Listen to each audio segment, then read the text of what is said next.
What if I told you that you were able to become a successful entrepreneur or fashion designer no matter what background you come from? Well, I'm gonna break it to y'all. I was one of those people, and I started off by playing basketball in high school, transitioned to the Fashion Institute of Technology where I studied production management, and I learned how to sew my own clothes. And I also wanted to just highlight that right now is the best time for you to explore different avenues and for you to experiment on the ideas that you have.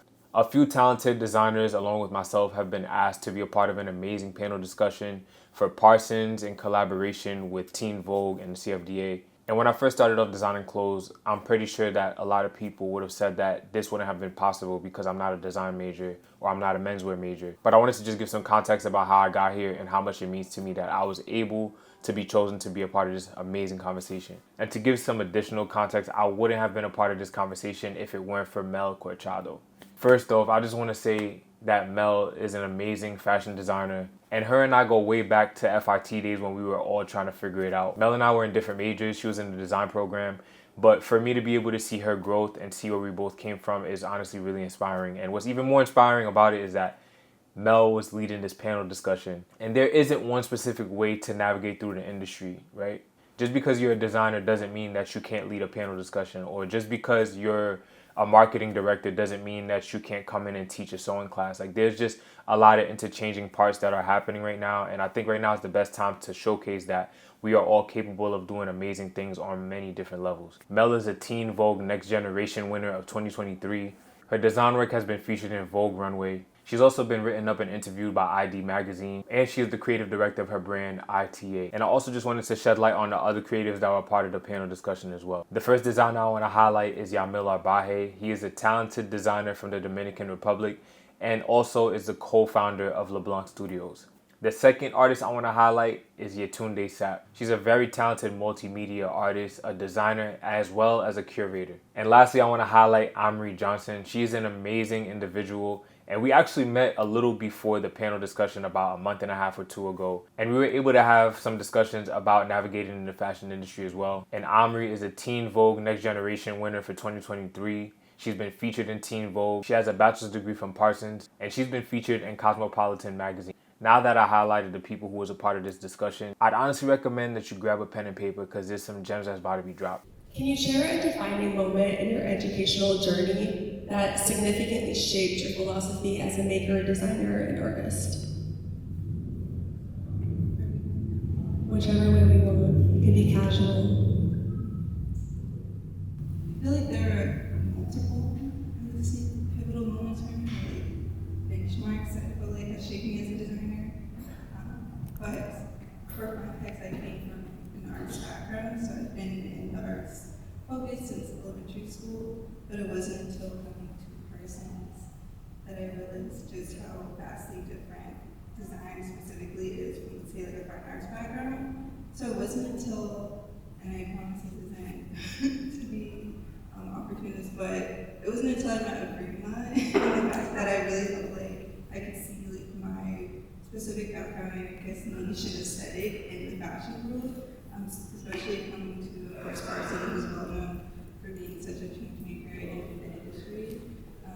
It had a history of seeing a very specific type of designers and aesthetic coming through the program, but it wasn't until I felt like I saw a reflection of myself that I really felt empowered to move forward and see myself in these spaces and then be able to push myself to take those opportunities and be able to like have that confidence that, oh, I should be asking to be in this space, I should feel comfortable and I should feel like this is actually where my trajectory should be. So.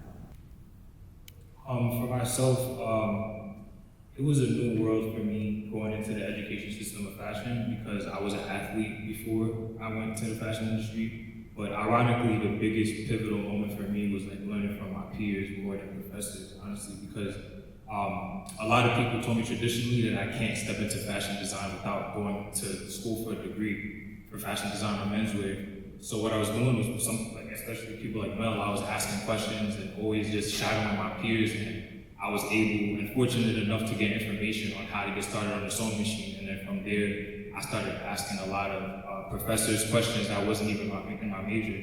And it's funny because a lot of them would turn me away from their office hours because they were like, hey, you're not in my class, I don't know why you're here.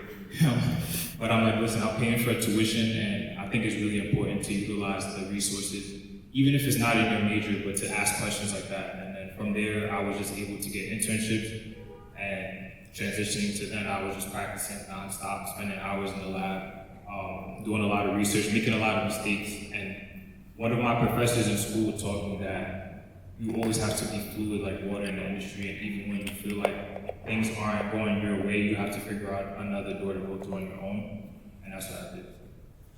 On your own, and that's what I did. For me, I would say probably two things. One, I grew up with like a single mother, and so before I got to college, she was like, I can't really fully help pay for this, so I kind of had to enter into survival mode and like figuring out how I was going to get through one of the most expensive universities in the country, and also continue to create. So for me, I took a gap year before I came to Parsons. I moved to LA, so I was from DC. I moved across the country by myself, and I think that was like a year of like development for me to really figure out adulting and just life in general. And how to survive. And then I came back to New York with the mindset of like, I need to figure out all the resources that are available at this school, and the people that I need to know to receive help or be open to receiving help. And I would say after I got the first Did You Change Maker scholarship, that allowed me to see what it would be like to not have to be in survival mode all the time and have the resources to really just be free to create. And so I think after that, I was like, oh, I need to consistently have like a source of support that would allow me to continue to create in this way. And then on top of that, I think the way that life is moving outside of school has shaped so much of how I have navigated school itself. So I was just always doing random stuff outside, and I feel like what you were saying about like water, like just doing random side quests that kind of like have me learning new things, meeting different people. And I think that's opened up a lot of doors for me after school's ended, or just like paved the way for things to begin before I even, because I was here for 6 years. So I really dragged out BFA, but I was also here through the pandemic, so that also changed a lot. But there were so many random things that happened for me throughout that time that kind of fed into the other opportunities.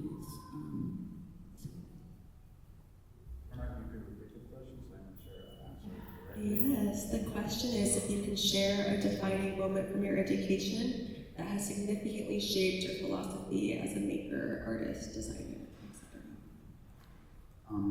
Yeah, when I did my BA 2 years in the Dominican Republic, and I came to 2 years more to finish here the BA, and I came basically already like in the junior year, the third year here, so I didn't have friends or like a community that support what I was doing, so I felt very like lonely, and therefore my work, I felt very insecure with my work. My classmates, I don't know why, but they were like, that moment really, really good. Like I was with Lucien, I don't know if you guys know this brand, but it's doing like pretty good, and they were doing amazing stuff, and my work for me was like really bad. And when we were doing like an open studio exhibition, I told my professor, she was from Latin America, so I had a little bit more like trust with her. So I told her like, oh, I feel bad. Everybody here is like really good, and my work it's just so simple. And she was telling me like, no, your work has much more depth than a lot of people in here, and you need to like push that more and like continue doing what you're doing. Don't go crazy. And I think after that moment, I gained confidence in my work, and I just continued like pushing what I was doing more. And then when I came to the MFA, the first thing I told to my thesis professor was like, my clothes are gonna be small, simple, like not like something dramatic. I want you guys to push me for the best within that work. And every time I was like kind of going out of path, they were like pushing me to go back to what I said that first day, which was like, oh, this is what I want to do, like smaller clothes or like not too dramatic. And yeah, I think those moments, it's where I gain confidence in what I'm doing. And, yeah. Amazing. I feel like two nuggets that I pulled from all of your responses, kind of a common thread, was Yetunde and Justin. It's an interesting sort of experience where a lot of your formative education came outside of formal education, whether it's moving to LA or going after classes or office hours that you're not enrolled in. And I think that's literally the point of Fashion Education Week. It's why we're here. So it's really cool that that's accessible to everyone and more accessible to everyone. And then the second part of that, which is also accessible to all of us in this room, is this sort of importance of community and how your professor shaped your confidence and how Abrima has shaped your outlook on how you fit into the industry. So yeah, it's just cool because we can access both of those things right here, right now. Okay, so thinking a little bit forward, you were in school and then you graduated, and it's time to venture out into the real world, as you said. I'm interested to know what was a significant challenge you faced in that transition. It can be anything from professional to personal, and how you overcame that. What tools did you have and did you implement to overcome it? For me, I don't know if it was different, but at least different from my close friends. I was working while doing the MFA and the BA, and I was having 2 to 3 jobs. So it was very overwhelming, working on the weekend, Sunday, and plus the MFA is like a very strict work environment, and it was a lot of pressure. I think it was maybe the worst moment in my life, and the first time I started to feel like anxiety, panic attacks because of all the work. So when I left the MFA, I continued working normally as I was doing, just with a little bit more normal hours instead of like 8 a.m. to like 12, 1 a.m. It was more like 8 to 6, 8 to 7, 8 to 8, still a lot. But that felt like really nice, but at some point I started feeling anxious again because I thought I wasn't doing enough, because I was used to do so much. And I was a process of like 4 months. I needed to teach myself, like, it doesn't need to be 12 hours a day, 15 hours a day, it can be 6, 8, you can chill. And I didn't, when I graduated, I didn't have time for myself. I still don't, and I'm like learning to do it, always stressed about emails. So I think the most challenging part right now is how to detach myself from work, which I think I'm learning now. And when I go to sleep, not to think about work, not to think about new designs, because that won't lead to anything better. So, yeah, work-life balance, I've not gotten that yet. I feel like I'm always applying to new stuff in the middle of being in other stuff, so it's like I tell myself I'm going to take a break, and then the next thing kind of just happens, so I'm still navigating that transition from like thesis. I feel like thesis was a warm-up, and then like, being thrown into the real world, now we have to like figure it out without the support system of Parsons, and then navigate, like they cut off our bringing and like access to the buildings and all the facilities. Yeah, and I'm like, no Adobe, like gotta figure out how to execute all that stuff without having that access, and I think I really took that for granted. And I still have friends here, I guess, so I'm like, can you help me out, please? But yeah, I think having to like recalibrate and be like, oh shoot, I don't have like all of these resources that I had that helped me to figure out how to execute certain ideas. But I think thesis was a good like warm up in terms of, because one thing I feel like I wasn't fully prepared for was that like beyond being a designer and thesis, you're kind of a project manager too, and you're navigating like designing the clothes, making casting, getting a team together to shoot. So there's a lot of different moving parts, and I think I'm navigating outside of school what that looks like to find that community and really find a team of people that will help you to bring certain things to life, and with like less money and resources. Yeah, less money and resources for sure, but I feel like the opportunity is delegation. Like there are so many people who specialize, and there's like an amazing production person. Mel's an amazing production person.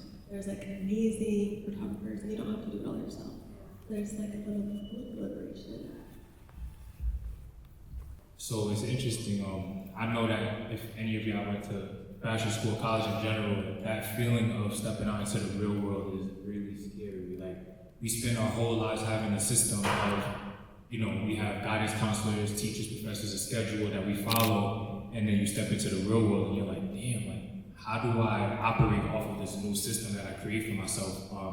Traditionally, I didn't go to a traditional 9 to 5 in fashion. I actually worked in the mental health field where I was working with autistic adults in a day program in Long Island. And it was challenging because when I spoke to people in the industry, they told me that I needed to get a job in fashion in order to have a system and a model to walk after.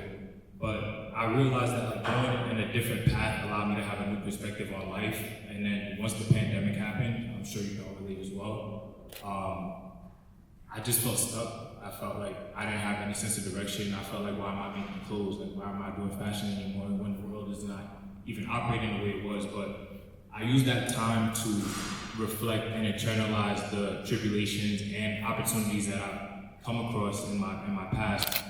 And I started realizing that we have so much potential in storytelling and figuring out how to tell a story to connect with other people. So I turned to social media, and from there I was able to rectify a lot of things that I overlooked during my time at school. And just trying to find a balance of maintaining friendships, right? Like after school you don't really have that community anymore. Just trying to find a way to find people you can relate to has just been the hard part. But just being consistent and spending time with the right people and spending time with myself as well after school is what really helped me. And you built that community on social media now.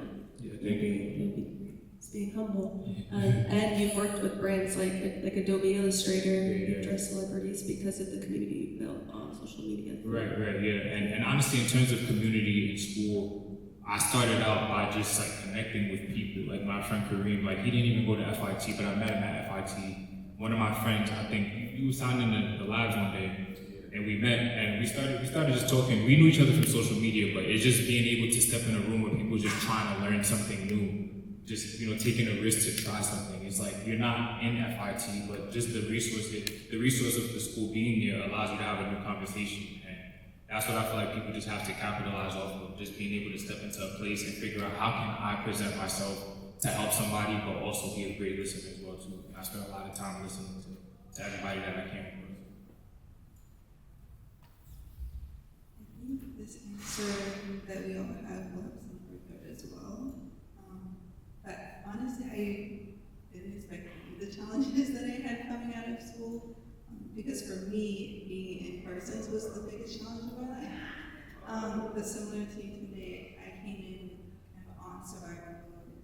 My parents also said that they would not be able to contribute to one of the most expensive private universities in the country. And so I would spend most of my 4 years throughout Parsons working 2 or 3 jobs on top of internships, on top of trying to do things on the side for passive income.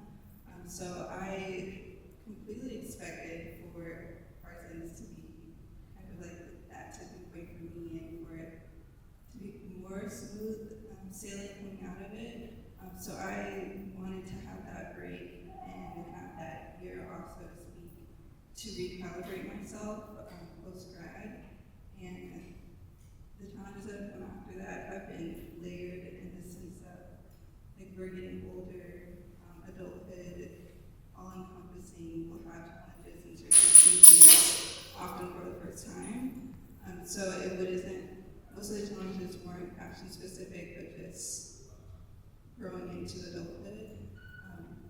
For the sake of time, one of the challenges I feel like that might be something that others can relate to is the balance of having your own passions and your own sense of entrepreneurship with a corporate full-time job in the fashion industry. Those challenges, I feel like maybe an institution don't always prepare you for, especially with the corporate hierarchy, corporate politics, and things that not necessarily are directly fashion-based, but things you'll still have to get accustomed to and learn how to navigate throughout your journey through fashion. And it also is pretty similar to my answer to the previous question of learning where you fit in that, especially being a woman of color in an industry that has not historically empowered people from that background. Corporate fashion is even less progressive in that case for the industry, so really navigating how to maneuver, how to present yourself, and how to communicate to those of vastly different backgrounds in order to be heard and in order to push those ideas forward, and essentially push yourself and others forward. That has been the biggest challenge, but also I feel like the biggest opportunity for growth personally, not just as a designer, but as a person holistically. So that is something I would like to share and bring more light to, since I don't think that's really talked about. I took the mic. I want to add something. Because something you said made me, I just want to give a piece of advice. Get a mentor. Because you were just saying about the navigating spaces that are not talked about, which is fashion in between. If you can get a mentor, get a mentor. It took me a while to realize I needed a mentor because I had advanced in my career. If you can get somebody who's willing to mentor you, some of the hardest pieces are the pieces that are not talked about. So you can get through the next thing. Sometimes it's just a small question you need an answer to. Get a mentor, get a mentor, get a mentor. And that is why agreement was the answer to my first question, because I needed a mentor. Speaking of mentors, getting your foot in the door is maybe the hardest part of establishing a career in fashion and having some success. Obviously, Parsons help. There's a whole community, a whole network. But I'm interested if you guys have any practical insight or tips on how to find a mentor and how to establish that relationship. Beyond it feeling, I think it can feel sometimes transactional when you're first looking for a mentor. So yeah, if you have any tidbits on mentorship and finding mentors and meaningful ones. I guess I'll start.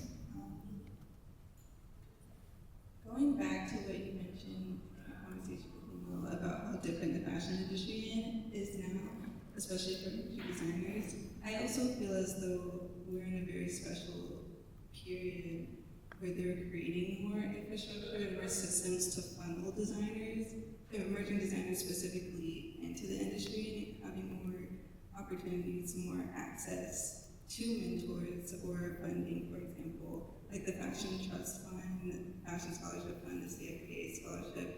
These weren't always as communicated or as announced or just didn't exist, especially before the pandemic. So I feel like that is a great opportunity to find a mentor or to find community even to help back yourself in the industry. So I am always a big proponent of scholarships and programs, and especially since the pandemic, a lot of people have been realizing just how great of an opportunity that is.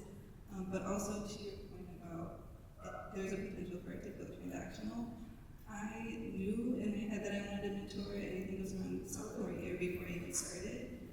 But I also knew that I'm very much so not a surface level person, and it would be difficult for me to communicate with someone just on the surface level or through transactions. So I made sure that I found someone that I felt that more intuitive connection to off the bat, and also someone who I felt like I could see myself in, who I could see who I would want to be in. So it wasn't just, who has those connections or who has been successful in the industry, but who do I actually feel like I can build that genuine connection with as a person, even if we aren't talking about designer fashion.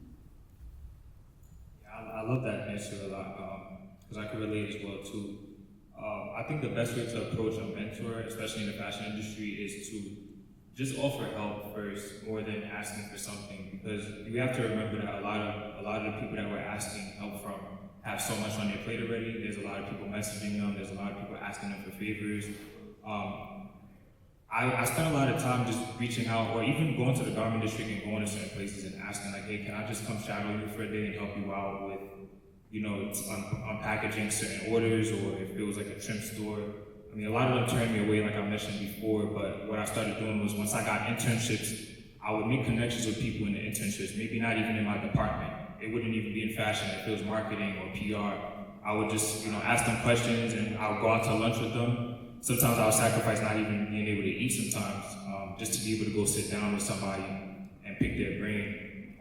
But from then I just started pivoting into, honestly, just having a mentor in fashion is not long-term for me personally. A lot of times, like a lot of mentors that I had, they moved on, or I moved on, or I moved away from a certain space, or I wasn't in school anymore. So right now I have a mentor that I came across. We actually just met in the elevator of a building when I was coming from a factory. I can't really give like a solidified answer to that question, but just being open-minded and never to judge anybody that you come across. You could be sitting next to somebody on a train that looks homeless, right? And a lot of times we just judge people, but like somebody can offer you some type of insight on your journey randomly, and it can give you some strange insight on how to approach your design or how to approach your business. And I think just having an open mind, and in any room that I stepped in, gave me some type of insight that I needed for the day. So it's not always long-term mentorships that I think helps me. It's always the small interactions in New York City, or just being able to watch interviews of designers that I look up to on YouTube, and I'll take notes on that and have conversations with my friends. So just piggybacking ideas off of each other, and whatever space you're in is also a good thing as well. Yeah, for me, I would say Instagram has been a really interesting space to, I guess, find people and kind of cold call or cold message them. I feel like I use it as a tool a lot, especially when I'm traveling and I want to collaborate with people in different spaces that I've never been to, and just find them. But I would also say, like, I'm really into furniture and people who do like fabrication, even though that's not what I technically studied. But there was this one designer that I ran into on the train, and he just had his name on a bag, and I was like, "Do you make chairs?" And that's how we connected, and then I worked with him for a whole summer. And he wasn't in fashion, but he worked like adjacent to the fashion industry because he was producing things that someone in fashion couldn't necessarily make, like 3D printing, hardware, doing other things. But I learned so much just in being in that space with him. And I like did the work of, like, he didn't have the money to pay me, but I did the work of like finding money through Parsons or Lane to get like an unpaid internship like grant. And so I think that initiative like helped that relationship work, to see how serious I was about wanting to learn or just show up. But yeah, I guess it's just like showing up and showing up repeatedly. I feel like there's people that I reached out to years ago in my life that maybe like didn't really respond at the time, but I'm continuing to do the things that I said I wanted to do, and then they're kind of they're like coming along on the journey with me, and are like, "Oh, I remember you said this thing," and they might not be as responsive at first, and then they're like, "Oh, she's still doing this, or she's still trying," and so let me kind of reach a hand out. So yeah, I feel like you're kind of running parallel with these other people and the people that I used to look up to, and now I'm like, oh, I'm in the same room as them, or in the same spaces, and recognizing that the more I'm trying and the more I'm moving. So right now I'm having like a marketing mentorship, and I feel they have changed stuff in my brand that literally just because of those little changes that I wasn't seeing, the brand can go from here to here. And it's like really, really important. In the past, I had more like intellectual mentorship, more like, oh, this is the narrative, you think this is correct, how should I approach this, what is the copy, what is the story of this collection, how should I, it's more like an overview of everything, more like creative, intellectual, and more related to like society and the brand itself. But I think also having like mentorships for specific areas is really helpful. And yeah, the way, going to the question, how I got this mentorship, not the formal one because that was through a program, I feel it's more like having a community that you believe in and networking with people that are maybe better than you or also older than you with more experience. And then naturally you become friends. There's no formula. You don't say like, oh, this person is going to be my mentor. Let me just message him, message her every time. It just happens naturally, and if I believe in that person, I just start asking that person a lot of questions every time we meet, and at some point it's just like, oh, I did this, let me show you this, what do you think? What I need to change, and that's it. Someone you believe in, and he should be your friend. Speaking of a marketing mentor, Yamel's brand, The Block Studios, just dropped a really nice video lookbook, a kind of a marketing asset, and it was very nice, so you guys should check it out. It's on Instagram, on their Instagram.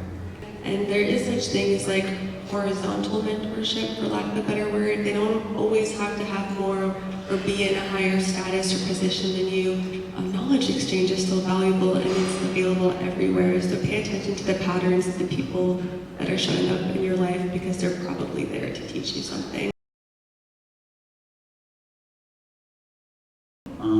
For me, I have the first income is a full-time job, then my brand, and also through my brand I get like big orders either for like uniforms or like collaborations with like corporate companies, and that's where I get the most money from because it's like a lot of cash up front, let's say. And also when I have time and I want to do it, I do like freelance production for brands here, and I organize their production, and it's like a per season, per project. It's something more like seasonal and something that I know how much time it's going to take me, and yeah, but that's like a secondary type of income. And the way I plan to scale is through my brand and just pushing it, improving the designs, improving the company, being a better company, having better designs, and being able to improve the direct-to-consumer business. And yeah, just like another business. Right now I'm in 2 creative fellowships, so those are kind of supporting me for the most part. But I'm also a visual artist, or I'm a painter, so I did have like a show halfway through the year, and I feel like I never actually expect to sell pieces, but I actually sold enough to like push me over for a few more months, so that was nice. And what else? Oh, I've been getting into production also, which I wasn't expecting, but I feel like as an artist, you have to like shift hats and you know what you need to make something happen, so now you understand how to transfer that to somewhere else. So I've also kind of been, I feel like a bridge between people who aren't in creative spaces, who are like, okay, how do I do this? So I've been styling and producing shoots, and that is a little bit of money on the side, so that's been really helpful. And yeah, just kind of connecting the communities that I've built in school, outside of school, with like photographers, designers, other people making clothes, other people who have brands who need to find people in New York. That's been like a really big resource that has paid me recently. So I'd say that I have, fortunate enough to say I have 3 sources of income right now. So the first income is my day job. Of course, secondly, I have my brand where I reinvest my money. I always did made to order starting out, so I didn't traditionally start off with like any scholarships or fellowships. I just had to do it out of pocket, and then I reinvest the money into the next product. And now I'm fortunate enough to say that I do social media, where I do brand partnerships with companies. So I just did a partnership with Adobe, and I'm gonna be honest with y'all, 10 years ago, I would have never thought you could make a certain amount of money off social media. And I used to pray for moments like that, because when you're a designer, it's really hard to invest your money into bills, right? You have bills, you have to eat, you have like family stuff that you have to invest your money into. But now that I've been focusing on social media a lot more, I've been able to get a lot more opportunities through brand partnerships, and they're willing to pay. Social media is free for us to sign up, so I always tell people, make sure you try to build some type of community and just be passionate about whatever it is that you're posting, because you never know what a brand is willing to pay you for. You could be interested in plates and cups, and you just post that on your social media and they're willing to pay you for that. They'll send you a product and tell you to just talk about it. So don't take the small things about yourself for granted. Like, even if you have a certain hobby that you might like, that it's not a big deal, it could be a big deal to a big community. So I work a 9 to 5 as an assistant men's designer, so I'm in the corporate space. In addition to that,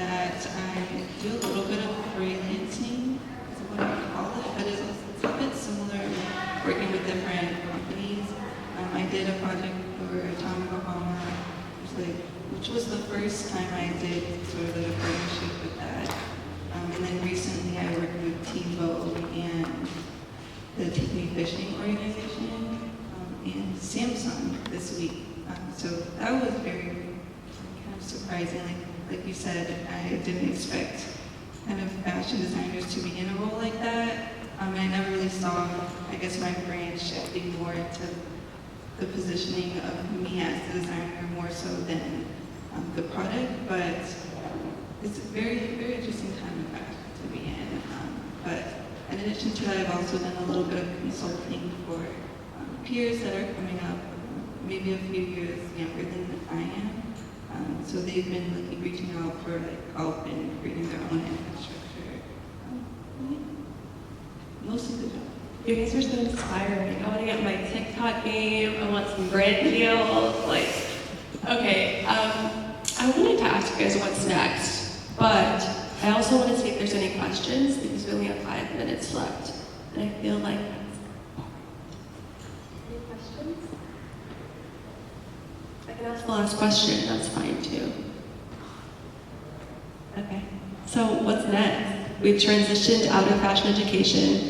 We're professional practitioners. What's your goal for the next, say, 1 to 5 years? I feel as though I still have one foot inside fashion education. I feel like education is continuous and it will probably be for the rest of my life, but for the next 1 to 5 years, I actually do plan to go back to school for my master's degree. And long term, I am looking to get into fashion law. So I don't see myself completely out of education for the foreseeable future. Those are my. We're going to do a two-parter special request. Can you also give one piece of advice for fashion students? Keep going. That is also the advice that I continuously get when I ask those who I feel like are further along than I am. And it really is as simple as to just keep going, even if you don't know exactly what the next step is. Know that a next step will come because it usually does from the most unexpected places.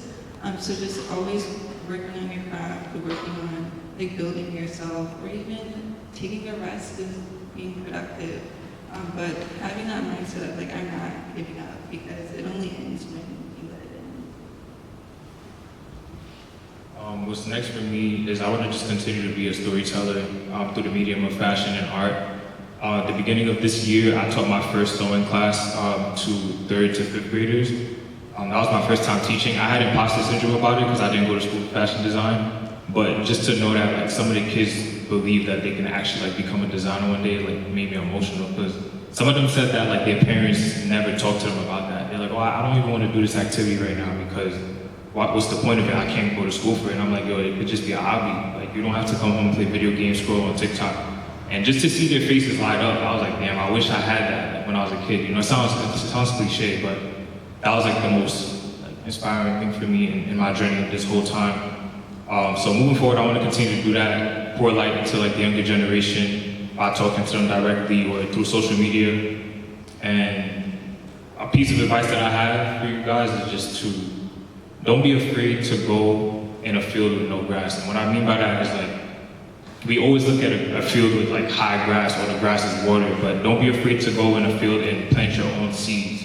Don't be afraid to go through a different door and start a new idea, even though nobody can see it yet. Because there was a lot of conversations I had with people and they were like, I don't think that's gonna work.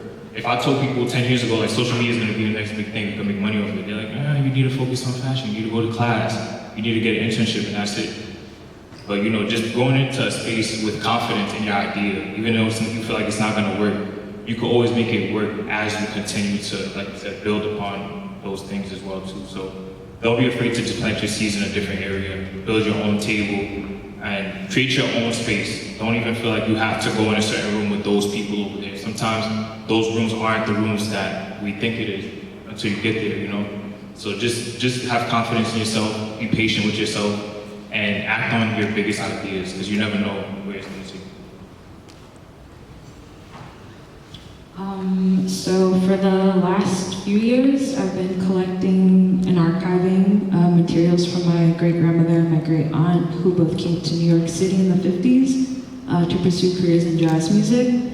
So that is the project that I am doing with the Gucci Changemakers Creative Fellows, and it's called Heirloom Museum. And I think it's evolved since I first started it, but the idea is creating this conceptual museum to give space to their art that they didn't have the chance to show before, or that wasn't able to be seen by a lot of people. And so I feel like I'm collaborating with my ancestors in a way. And so that's the next like 4 months for me. And this is gonna be non-stop working. So after that, I haven't really envisioned anything beyond rest, because I haven't been able to do that so far. So I'm hoping that I can just finally take a break, but that's kind of what's next for me. If anyone is around, it'll be in New York. So, and I'm the bio, or the link to the project is in my bio on Instagram. But, yeah. I can almost promise you that the minute you finish that, another opportunity will arise. So you gotta rest today. You gotta rest tomorrow, just a little bit, just a little bit. For me, it's continue to work in where I work, which I enjoy a lot, but also focusing on my brand and just trying to grow the brand here as much as I can. I think it's important for me to dedicate the majority of my time to that, as that's what I want to do, like long term. So within that process of building a brand, I guess a lot of cool opportunities arise and like always exciting projects. So it's not as boring as it sounds. But yeah, I don't try to like go anywhere else right now. I am so blessed and honored to know all of you. I'm blessed to know Jeff, who put this panel together. And I want to make sure that you also really get your flowers and take a minute to recognize what you've done. I know many of you since you were very young, and I've seen what you have been through personally and what you've gone through with the pandemic. And I know people in this room as well. But figuring out how to work in an industry that's not always so easy, and you're still figuring out, where you might get more no's sometimes than yeses, or things that you don't always understand, but also navigating difficult periods, including right now. It's a difficult period right now. And still coming up with grace and coming up with new pivotal ideas and ways to navigate it. And so I really hope, this for me was extremely interesting. Also, you're also interesting, but really all of you, the work you're doing is incredible. Every single day you wake up and build incredible work. Your advice was absolutely incredible. I jotted down a few things at the end that I wanted to add to your things, because I think your advice was all perfect. But you kind of touched on it a lot too. The world is going to change with you. So that's something people don't really tell you. When I try to imagine the future and making a decision, I try to picture myself in 10 years. Don't think about who you are today. Think about who you want to be 10 years from now. When you look back on whatever you're going through, whatever the work is, personal, whatever, who are you 10 years from now or 5 years from now? Because everything right now is going to change. So things that people said, like you said, social media or whatever it is, oh, that's not, it will change. The decision makers will change. So like even what you said about mentors, you talked about our fashion trust, people who sit on those boards or who make those decisions, those are people that want to change industry. And that will keep changing, and one day it will be you, and you will change industry. And so navigate like that, like move for tomorrow. Don't focus so much about what's happening in the second, but who are you 10 years from now? I would really think about that. So when you make a decision, should I take this job or that job or this opportunity? I know we have to eat, but also, who do you want to be 10 years from now? So you make a path. What is my career path? Learn everything, especially the more junior you are. People are willing to teach you, learn it. Especially the stuff that you're not interested in. Learn that, okay? So if you love creativity and can't stand business, learn business. If you love this but aren't interested in legal, learn finance. Learn the areas that maybe is not your strongest, because you're gonna need it. Whether you're doing it directly, whether you might need it to differentiate yourself when you're trying to get a job, it's gonna help you add value. You'll be the person who knows all of these things and how to read a contract. You're the person who knows all these things and how to do this other thing. Or if you're managing people, let's say you're the head of something or other, you still have to manage a team. You have to read a contract, even if you're a creative person, to make sure that your rights are protected. Learn it. Learn, especially the stuff that does not interest you. Trust me. Consistency, and I talked about in an earlier panel, somebody else kind of mentioned it. Consistency in this area is extremely important, both in terms of your job, really. There's a podcaster who says something that's really great advice. How you leave a company is more important than how you begin, just like a relationship. Always be your best self, even when you're upset. Show up as your highest self, even when you're irritated, because that version of you, despite all the amazing work you did, that is the version people are going to remember. When they do your referrals, when they recommend you for something, they're going to remember the last version of you. Sometimes it's fair, sometimes it's unfair, but just think about that. The mentorship thing, I wanted to add to that. Find somebody who's invested in your long-term success, okay? Someone who cares about your dreams, maybe even more than you do. Someone who worries if they do not hear from you. That is your mentor. Someone who thinks about you if there's an opportunity, but also even if there isn't an opportunity. Because that's the person who's going to fight for you. You need that person. If you can find, it's not easy to find that person, but if you find that person, keep that person. Because that person is always like a parent or your best friend. They're always in your corner. Even the worst version of you, they love you. Find that person. I also wanted to add, try to think about building a career, and also I just want to add, everything matters. If you study finance, if you love creativity, it matters. If you study creativity, but you love finance, it matters. When I started at Bottega Veneta, I had a degree at NYU in finance. Yeah, I had worked in fashion. But because I was overseeing marketing and communications, you sit between the creative team and the business team. So all of it matters. Use everything. That's it. Mel, you're a terrific moderator. This has been a terrific panel. Thank you. You should have just dropped the mic. Thank you guys so much for coming out and talk to someone you didn't know before entering this room before you leave. Yeah, this conversation was so inspiring, and I just wanted to take the time out to acknowledge a common thread that I recognized during this conversation. Many of us are in very similar situations, no matter what avenue we're in. And although all of our backgrounds are slightly different, or we took different approaches to navigating through the fashion industry, this made me realize how important it is to come together with like-minded people and share your insights and perspectives. Gatekeeping is a major thing in fashion. People have many different perspectives about that. But in my opinion, sharing these experiences, sharing these perspectives with each other in a room, and then also even being able to put this online is where the magic happens. And I'm sure many of you that follow us would have never known that we went through some of those tribulations or had the journey that we've had. But I want y'all to recognize that there is magic in every piece of the story that you have. Lastly, I want to take the time out to say thank you to Abrima Irwaya and Jeff Carley for allowing us to come into your space and being able to share our perspectives and also learn from y'all as well too. Jeff Carley is a creative director and a Parsons Fashion professor, and someone like him matters to me, especially being a black man, because there's so many of us in our community that is talented and that has so much to offer to the world. And when I was younger, I didn't really have much of a reference point of black men being in the fashion industry, so it's really cool to see that. And for Abrima, she is a creative director of Studio 189. She's an amazing mentor and leader in the fashion community. And to be honest, she's just a powerful force that will have you reflecting on the power that you have within yourself because of the light that she's able to spread in the room. A lot of the perspectives that she shared was really inspiring, and I hope that this conversation and this video allowed y'all to walk away with something of value. If you'd like to further connect with any of us, I attached all of the links to everybody's social media below, and I also hope that y'all take the initiative to act on your ideas because they do matter. Feel free to comment below if you have any insights and perspectives that you'd like to add, and feel free to ask me any questions because I'm going to be doing a Q&A episode on my YouTube channel as well too.